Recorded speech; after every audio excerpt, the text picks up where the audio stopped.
surtout cette nuit, c'était impressionnant. Ouais. Vraiment impressionnant, oui. Et pour toi, Pascal?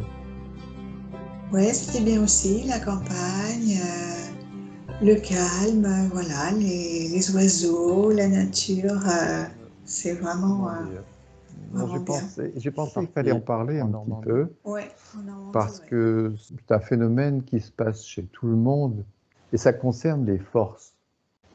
Les forces qui veulent s'exprimer en nous, des forces de toute nature en fait. Ça peut être une force physique, une force émotionnelle, une force psychique, mentale, on va dire, ou alors même un appel de la sensibilité spirituelle en nous. Je ne sais pas si vous l'avez perçu en vous, mais des forces peuvent s'opposer. Vous pouvez, à un moment donné, vous dire, tiens, j'aimerais bien faire telle ou telle chose, et puis une autre partie de vous vous dit, oh, bah non, peut-être pas le faire, ça a telle et telle conséquence, il pourrait arriver telle ou telle chose. Oui, mais j'ai quand même envie de le faire, et puis là-dessus, on peut avoir une autre idée qui vient s'ajouter, quelque chose de plus émotionnel ou de plus intellectuel, de plus raisonné, on va dire. Vous voyez ce jeu-là? Oui, oui. Ouais, Les êtres. c'est très embêtant ça, parce qu'on se sent tout de suite en conflit, alors il y a une partie qui veut faire, mais l'autre, ah ben non, ou alors ça serait pas bien, ou ça serait mieux, ou ça serait moins bien, ou ah ben oui, mais j'ai quand même envie, ah ben non, mais ça c'est pénible. Hein. Oui, on voit que les forces s'affrontent un petit peu en nous et puis tentent de s'exprimer, de dominer sur une autre force ou sur d'autres forces. C'est là où il faudrait être bien attentif à la nature de la force, c'est-à-dire ce qui nous pousse au fond de nous. Il ne s'agit pas de dominer sur les forces. Il ne s'agit pas d'avoir raison sur une force ou de dominer les forces, mais plutôt d'être le témoin de ces forces qui s'opposent. Le regard spirituel ne doit pas chercher à créer un conflit de plus. C'est déjà compliqué quand vous avez des forces qui viennent, quelque chose qui vous tire à droite, à gauche, mais d'être simplement le témoin de ces forces et de regarder la nature de ces forces. Simplement en témoin. Vous voyez, on ne prend pas position pour ou contre, mais simplement regarder le jeu des forces en vous.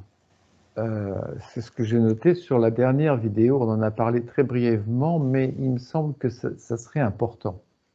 On prend une chose simple, mais on peut prendre des choses beaucoup plus complexes psychologiquement. Si nous avons des expériences passées, des expériences affectives qui nous ont marqués, profondément marqués, c'est pour ça qu'on a beaucoup parlé du témoin. Le témoin doit être dans l'équanimité, c'est-à-dire il n'a pas à prendre parti. Il a simplement à être témoin du phénomène.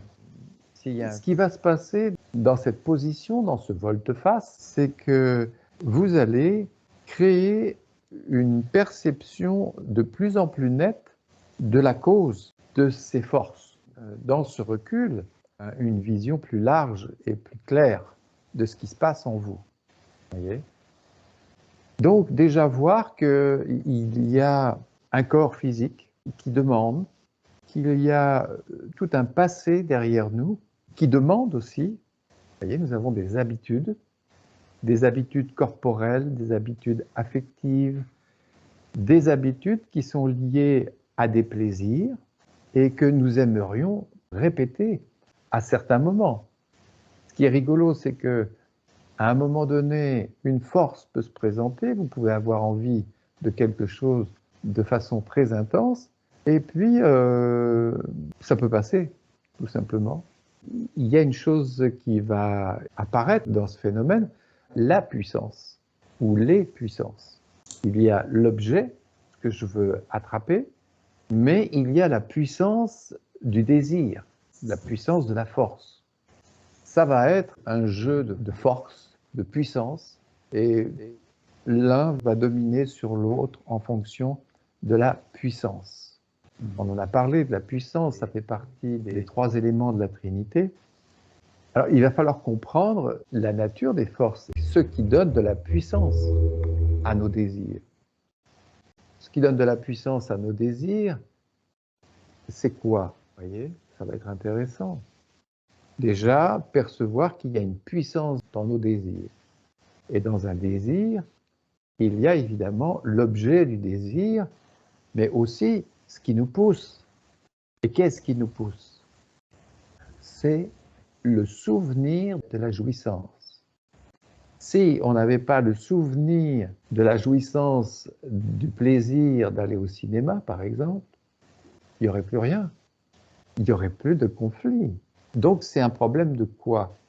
Un problème de mémoire, qui peut venir du corps physique. Maintenant, le corps physique peut vous dire, tiens, j'ai envie de marcher, par exemple. J'ai envie de marcher, mais je regarderai bien le film à la télévision. Qu'est-ce qu'on va faire? Si c'est vraiment puissant physiquement, peut-être que vous allez laisser le film et puis aller marcher. Voyez ce discernement à l'intérieur de soi. Pourquoi maintenant j'ai envie d'aller au restaurant? Pourquoi j'ai envie d'aller au cinéma? Il y a une notion de plaisir et je dirais un jouisseur. Et si c'est quelque chose de physique, on peut attribuer le jouisseur au corps physique et d'une nécessité physique. Donc là, on peut se dire, c'est pas véritablement personnel, c'est propre au corps physique. Le corps physique peut avoir, à un moment donné, la nécessité d'aller se promener. On peut peut-être aussi faire des choses, d'aller au parc, courir, même si j'aime pas forcément courir. Mais savoir que bon, ben ça déroule un peu le corps, donc c'est bien, c'est bon pour le corps, pour le souffle, d'aller courir un peu. Mais il n'y a pas forcément une notion de plaisir. Oui, c'est intéressant ça. C'est plus quelque chose qui est lié à l'expérience de l'équilibre du corps physique.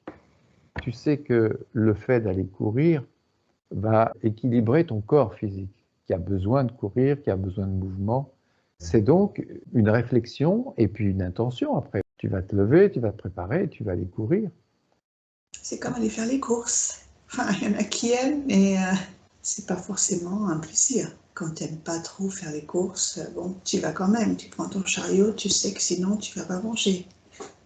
C'est rigolo, dans ces actions, il y a une sensibilité qui peut être soit enflammée, ou alors qui peut véritablement rejeter une chose. Vous voyez, c'est ce genre de regard, sans pour autant intervenir, et essayer de mener cette enquête à l'intérieur de soi, essayer de voir ce qui nous pousse et ce qui se passe en nous. Mais ça, c'est dans les meilleurs cas, parce que là, je parle gentiment, là.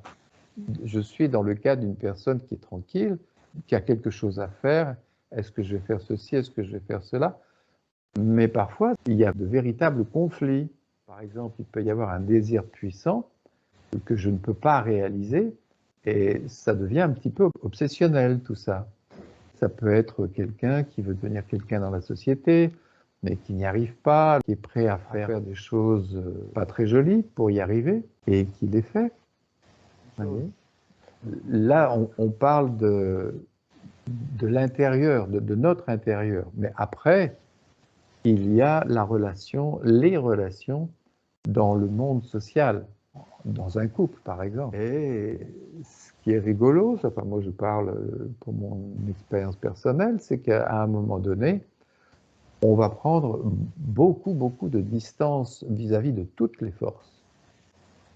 Mais regarder le jeu des forces en nous va nous permettre de voir un peu plus clair dans notre dimension intérieure et puis de comprendre un peu plus clairement ce qui se passe chez les autres. Il y a pas mal de violence en ce moment, mais qu'est-ce que c'est que la violence? Ce sont des forces qui s'affrontent, simplement.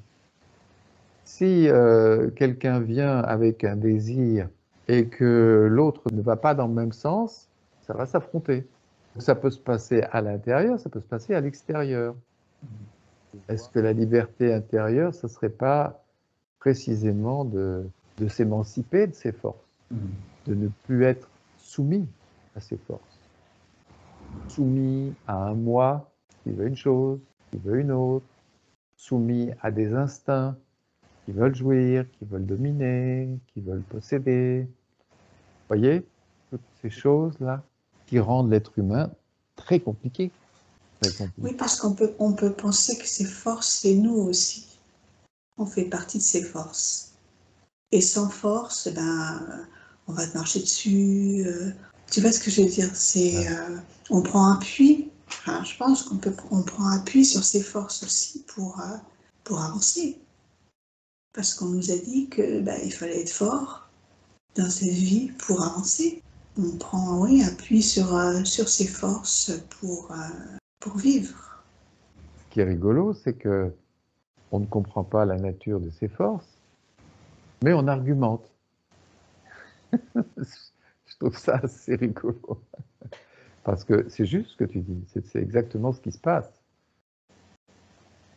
On ne comprend pas ce qui nous pousse et on vient avec des arguments. Il y a la force manifestée et le plan des arguments. On ne regarde absolument pas ce qui est en dessous, c'est-à-dire la nature de la force qui nous pousse, et on rajoute dessus du blabla. Et on n'est absolument pas conscient de la nature de la force qui nous pousse. Vous voyez ? Mais il n'y a pas de lumière et de conscience véritable dans cette expérience-là, dans ce phénomène. Vous voyez, ça peut être la force des habitudes. C'est bizarre. Ce qui est rigolo dans les habitudes, c'est que ça peut être un plaisir au début, mais on perd la saveur du plaisir et après on le fait par mécanisme. Quelque chose qui fait partie d'un conditionnement, d'une répétition, et puis d'un autre, il y a une sensibilité qui adhère plus vraiment, mais qui va quand même faire la chose parce que ça fait partie des habitudes, ça fait partie d'un conditionnement. Ça va être très intéressant de regarder tout ça parce que on va découvrir la nature de ces forces, on va voir à quel point nous sommes complexes à l'intérieur, et c'est naturellement qu'on va être de plus en plus soi-même. Vous voyez, la dernière fois, on avait dit qu'on parlerait un peu plus du mental. On ne le voit plus parce qu'on ne fait pas attention au mental, en fait. Mais c'est lui, essentiellement, qui complique notre vie. Si nous pouvions nous arrêter de penser, à partir du moment où on a à peu près tout ce qu'il faut physiquement, quelle est la chose qui va venir et compliquer ma vie? À vous de répondre. Le souvenir du plaisir. Donc, le mental. Si quelqu'un a vécu avec une personne et elle a eu une vie de couple et qu'il se sépare, il va y avoir un vide affectif, le vide de la présence de l'autre. La présence de l'autre, c'est quelque chose que nous vivons. Quand vous vivez la présence d'une personne à côté de vous, vous la vivez sur tous les plans. Sur le plan mental, on est deux. Et cette notion, c'est un sentiment auquel on va s'attacher aussi. Surtout quand on se dit qu'on est un couple, une entité. Une entité. Mais un couple, c'est basé sur moi et l'autre. On entend souvent je ne serais rien sans l'autre, à tel point qu'il ne conçoit pas sa vie sans l'autre. Ça peut être vécu différemment, selon l'une ou l'autre personne. C'est surtout des hommes, j'ai remarqué, qui suicident quand leur femme demande le divorce. Il y a plus de suicides masculins que féminins. Je trouve, j'ai remarqué. Oui, oui, certainement. Oui. Ou d'hommes qui prennent une arme et tuent leur femme parce qu'elle a demandé le divorce ou parce qu'elle veut se séparer. Ouais. C'est quelque chose qui leur est pas supportable. Peut-être parce que la femme, souvent, elle a des enfants et c'est plus, son équilibre va plus vers les enfants que vers un couple qui, pour elle, est peut-être moins important maintenant qu'elle a des enfants, je ne sais pas. Et tu as raison, c'est très variable en fonction de la personne qui vit la chose. D'ailleurs, en général, plus les sentiments sont forts chez quelqu'un, et plus l'autre peut dominer sur celui qui a des sentiments forts. Il peut jouer avec ça. Vous voyez, Jean-Marc, tu voulais dire quelque chose? Non, parce que vous parlez de violence masculine, mais c'est complètement. Enfin, il y a une violence féminine qui s'exprime pas de la même façon. Bien sûr. Parce qu'on est là, genre, le type, il prend un revolver. Oui, ça arrive, effectivement. Mais la femme, elle a une autre forme de violence. C'est une violence psychologique. Elles le savent d'ailleurs très bien utiliser la sexualité ou les sentiments, les mots. Les mots. Avec les mots, une femme, elle sait très bien comment faire réagir un homme. Tu vois. Donc la violence, elle est commune aux hommes et aux femmes. Elle ne s'exprime pas de la même façon, elle ne s'exprime pas oui, de la même manière. Chez l'homme, ça sera peut-être plus physique, mais la femme, elle va l'empoisonner ou alors elle va l'empoisonner avec des mots. Elle sait très bien faire ça. Moi, je vois à la télé, on parle beaucoup de violence masculine à longueur de journal, et on ne parle jamais de violence féminine, qui est beaucoup plus subtile, qui est beaucoup plus, qui se voit moins, mais qui est très très présente aussi, quoi. Oui. Voilà, c'est une évidence. Donc, il faut relativiser cette histoire-là et dire que la violence, elle est commune aux hommes et aux femmes. Elle ne s'exprime pas pareil, mais elle est bien, bien présente chez les femmes aussi. Et c'est plus subtil que chez l'homme, mais elle peut être encore plus dévastatrice que chez un homme, en fait. Ça, c'est un truc qu'il faut voir, quoi. Parce que c'est une réalité. Oui, oui, elle est plus dans le psychologique, la femme. Oui, c'est ça. C'est toujours relatif à l'intensité du plaisir ou de la douleur qu'on va avoir quand il y a ces conflits intérieurs, là. Ouais. J'ai envie de... tout à l'heure, voilà. Avant la discussion, Astrid m'a dit, tiens, tu veux un chocolat chaud. Et tout de suite, j'ai vu en moi, ah oui, oui, tu as l'envie d'un chocolat chaud. Et avec le souvenir du plaisir, j'adore les chocolats chauds. Mais tout de suite après cette envie, il y a eu le souvenir que chaque fois que je prends un chocolat chaud, après, je suis malade. C'est-à-dire que je ne le digère pas du tout. Donc voilà, c'est toujours un rapport entre le plaisir et la douleur, quoi, tu vois.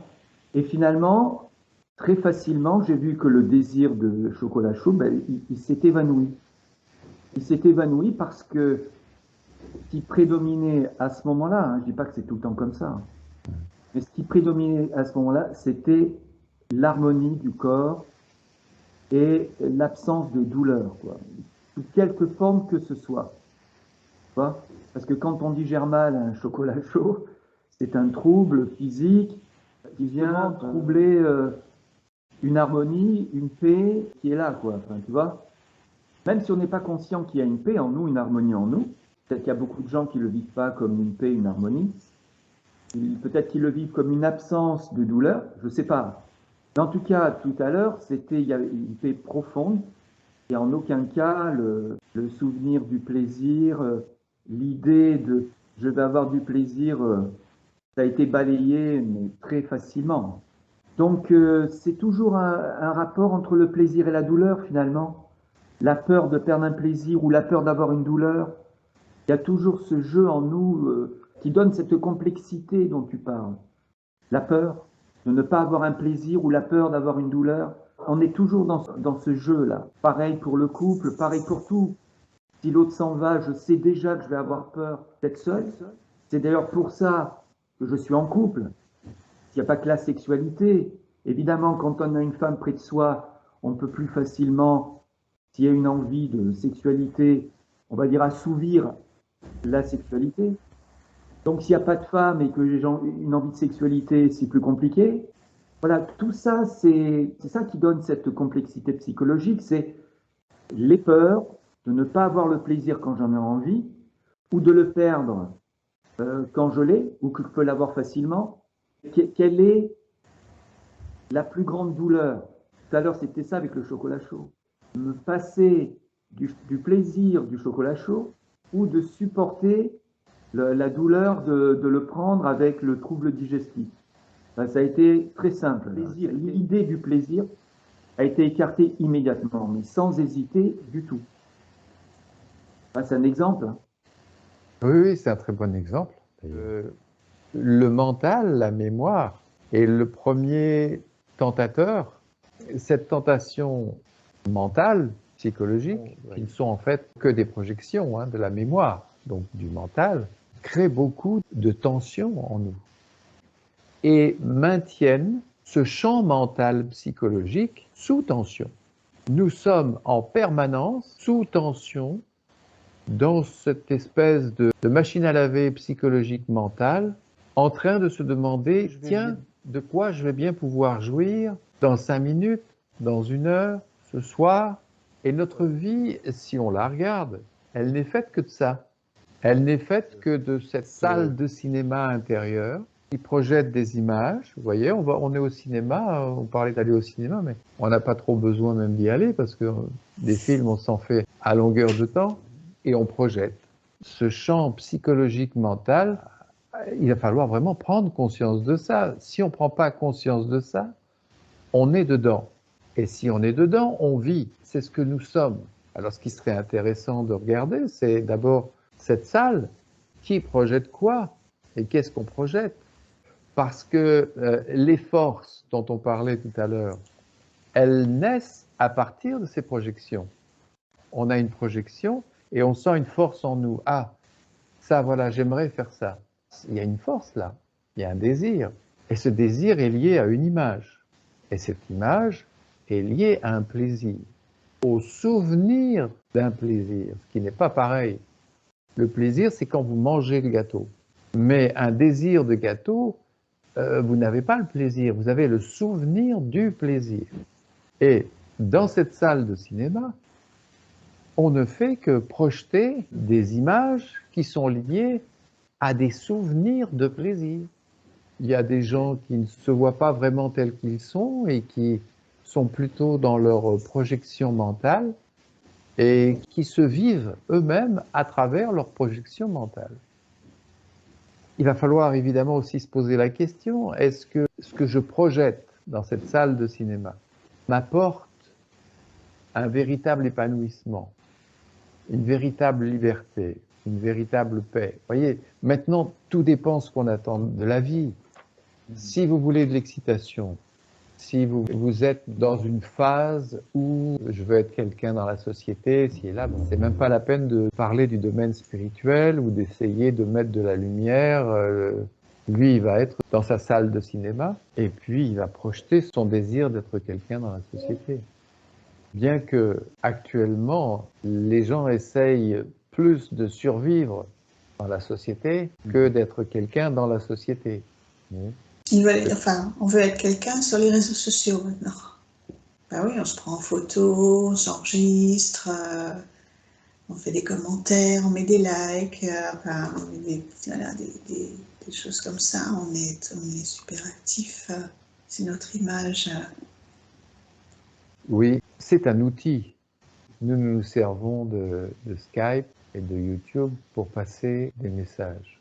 Donc c'est un outil, avec un même outil, on peut le mettre au service de choses différentes, de puissances différentes et d'intentions différentes. Alors maintenant, il faut être face à soi-même et se dire bien, qu'est-ce que je veux faire? Pourquoi je le fais?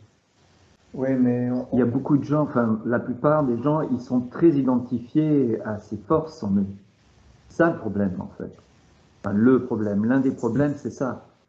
C'est qu'on est très identifié à ces forces. Et si notre sensibilité n'est pas touchée par ce qu'on est en train de faire, c'est-à-dire qu'elle est troublée, notre sensibilité, qu'est-ce que je suis en train de faire? Je suis en train de mettre des messages de haine sur Facebook, Instagram ou Twitter. Et si la sensibilité de celui qui fait ça, elle n'est pas touchée, troublée, choquée par ce qu'il est en train de faire, s'il n'y a pas un tout petit peu de recul sur ce qu'il est en train de faire, l'identification est totale. Et là, la force, elle a le champ libre pour se déployer, s'exprimer et grossir encore. Et la fois d'après, ça sera encore plus compliqué d'avoir ce petit recul possible.